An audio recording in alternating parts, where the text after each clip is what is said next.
huge 3 points.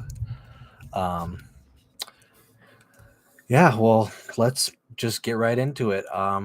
Started with a 4-4-2 again. Not my favorite formation. I'll say it again and again. I'm not a 4-4-2 fan.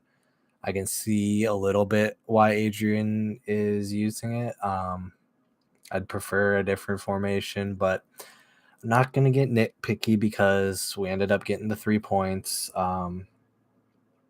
It was a hard-fought 3 points. We kind of just, nicked it. We got a lucky penalty at the end. Luis drew a nice penalty, and honestly, Luis had been playing awful, in my opinion, for the whole game, just about. There wasn't a lot that he was doing good at, in my opinion.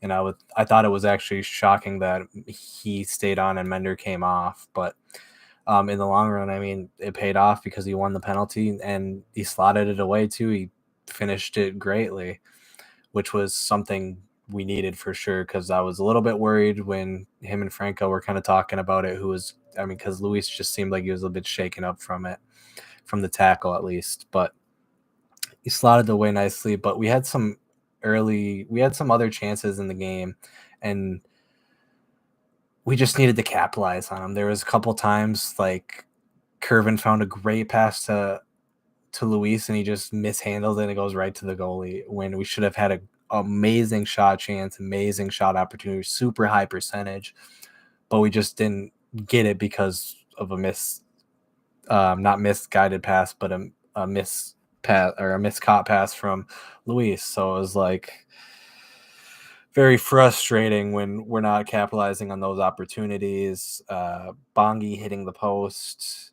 then it bouncing out around everywhere. It drops to Luis, and he scuffs it off the ground into the left. And it wasn't. Oh, I'm not just blaming Luis on our finishing. It was a lot of players who couldn't finish. I was just making of examples of goal scoring opportunities where we had chances, because for a lot of the first half we were just crossing it and to no one really. Back post, there was one early on where it almost reached Franco, but it was dealt with by Parker dealt with it or something, and that was like probably the most dangerous cross of the night. Yeah, but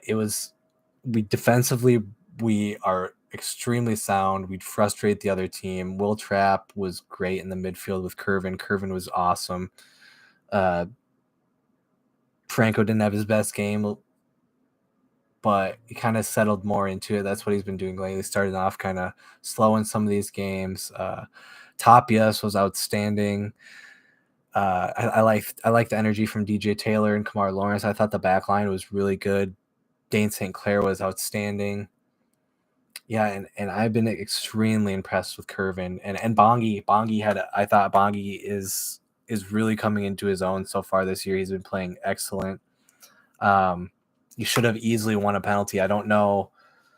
I'm gonna get mad that the fourth official for this game was the ref in our game last time. So I don't know where they're getting the 7 minutes out their ass. So I'll talk about it. Or telling Bongi he's falling. There were times where he was falling, but he was getting back up right away. And the time where it should have been a penalty, he's got a guy pushing him through the back, a guy dragging his jersey. It's a foul in the middle of the park. I don't know why it's not a foul in the box. So that should have been a penalty regardless. We should have won that. So the Luis Amarilla one was almost justice, but in the end, we should be getting the calls we deservedly get. Just like the outlandish 7 minutes of extra time comes out of nowhere, thin air. Like it's actually kind of ridiculous. The last two games where they came out with this added time, with no time wasting on our end, or very little, I'd say, and especially none in this game. I'd say very little in the last one, but no stoppages, no VAR checks, just some really outlandish like added time stuff. So like that's kind of crazy. And yeah. Anyway, Franco picked up a yellow card early, like I mentioned. Luis with the goal, like I said. Curvin picked up a yellow card late, which it was unlucky. I can see why. AZ Jackson got subbed on late in the game for St. Louis City. So it was nice seeing him, wishing him nothing but the best. But in the long run, I think that move probably worked out in the best, even without Reynoso this year. I mean, I think AZ probably would have been maybe getting some time, but I think we got Cameron Dunbar almost out of that deal and some other things in the long run, regardless. So, yeah.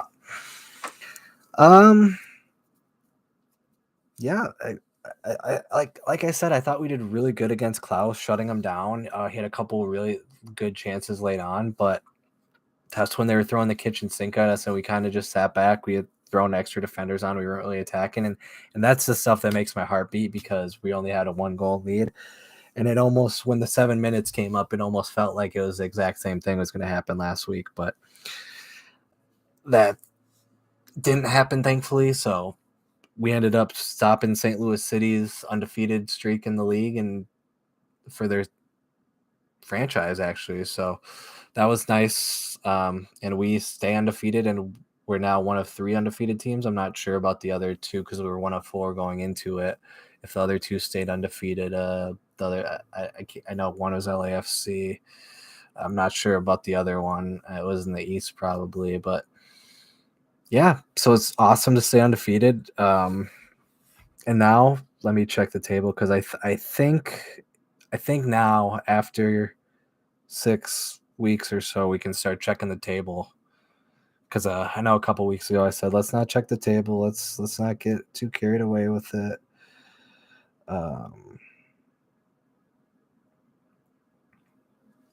So yeah, we move up to 4th with 1 less game played than St. Louis, Seattle, and on the same as LA, who maybe play tomorrow, or they might have had a bye this week. I don't know off the top of my head, but that's solid. We just got to keep staying at the top because we want to not only be fighting at the top of the league at the end of the season for a home playoff spot. Sorry about my camera. It's kind of going in and out of focus a lot. It's probably because it's a little dark. Maybe I won't just do it with the lights off. I'll make a video. Seems like it keeps going in and out of focus. But I'll just get into the player ratings and we'll kind of wrap it up. So yeah, I think a lot of people didn't expect us to win tonight. So I think the only negative side was Sanbing didn't get his passport and stuff all situated, so he wasn't available on the bench. Would have been awesome to see him make a debut or something, but that'll maybe be for next week. So, St. Clair, I think Dane will be my man of the match. 9 out of 10. I thought he made some good saves. Actually, you're going to give him 8.5, 8 out of 10. Thought he made some good saves, but also at times I think the defense did a really good job. Tapias, I'm going to give St. Clair a 9, Tapias a 8, Boxall a 8. Kamar Lawrence a 8, DJ Taylor a 7. Bongi Halongaway, I'm going to give Bongi I'm going to give Bongi a 8 as well. Will Trapp, I'm going to give Will an 8.5. I thought Will was really, really good tonight. Curvin, 8, really good in the midfield. Franco, I'm going to give a 6. Wasn't his best game. Actually, yeah, maybe even like a 5. Franco was, in my opinion, he just wasn't on it tonight. Mender Garcia, I'm going to give a 7. Luis Amarilla, even though he scored the goal, I thought he was really, really bad tonight. The goal definitely gets him up there. I was going to give him a very, very low score, but I'm going to give him a 6 out of 10 for picking up the goal, winning the penalty, and picking up the goal. But before that, he had an awful performance, in my opinion, before that. So you just got to start doing some of the little things more. Hold up play, some of the better decisions on passing, but as a team we need to do that a lot on our build up. We need to make better decisions passing. But I'll get into the substitutions. Sonny Dotson, I thought, came on great in the 67th minute, gave us some life in the midfield. I thought definitely helped us out when that extra guy came in the midfield. I'm going to give Hassani a 7 out of 10. Brett Coleman dealt with some stuff at the back, couple of vital touches for us at the back. One to make sure Klaus didn't get a nice diving header, on target probably. So I'm going to give Coleman a 7 out of 10.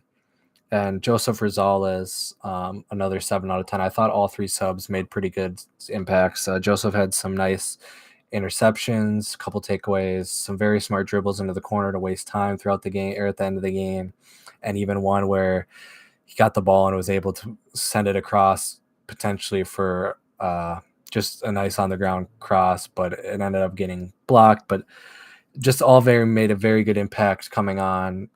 So yeah, all getting sevens for me. Yeah, really just a great game. 1-0, 3 points. We go on, we move on. And yeah, it was great to have everyone back. All eight players that were gone on international duty were back. So it's just a world of difference how much better we can play when they all are back. And you could kind of just tell we were really hindered last week. And with Vancouver only missing 2 or 3 people, you could tell they were playing a bit more like they like to. So yeah, that'll wrap it up for me. If you have any questions, comments, concerns, go ahead and shoot them in the comments. I'll get to them. But yeah, just huge 3 points. We stay undefeated, 4th place in the league, absolutely buzzing. Great start to the season. And there's a lot to look forward to, even though with Reynoso being gone, the start of it, I hate talking about it. I just want him to be back or just everything to be situated. But with all that drama and stuff going on, we've really started the season quite well, thankfully. So that's going to be it for me, guys. I'm going to wrap it up. So yeah, like I said, comments, concerns, questions, shoot them in there. So yeah, as always, come on, you loons, and thanks for tuning in.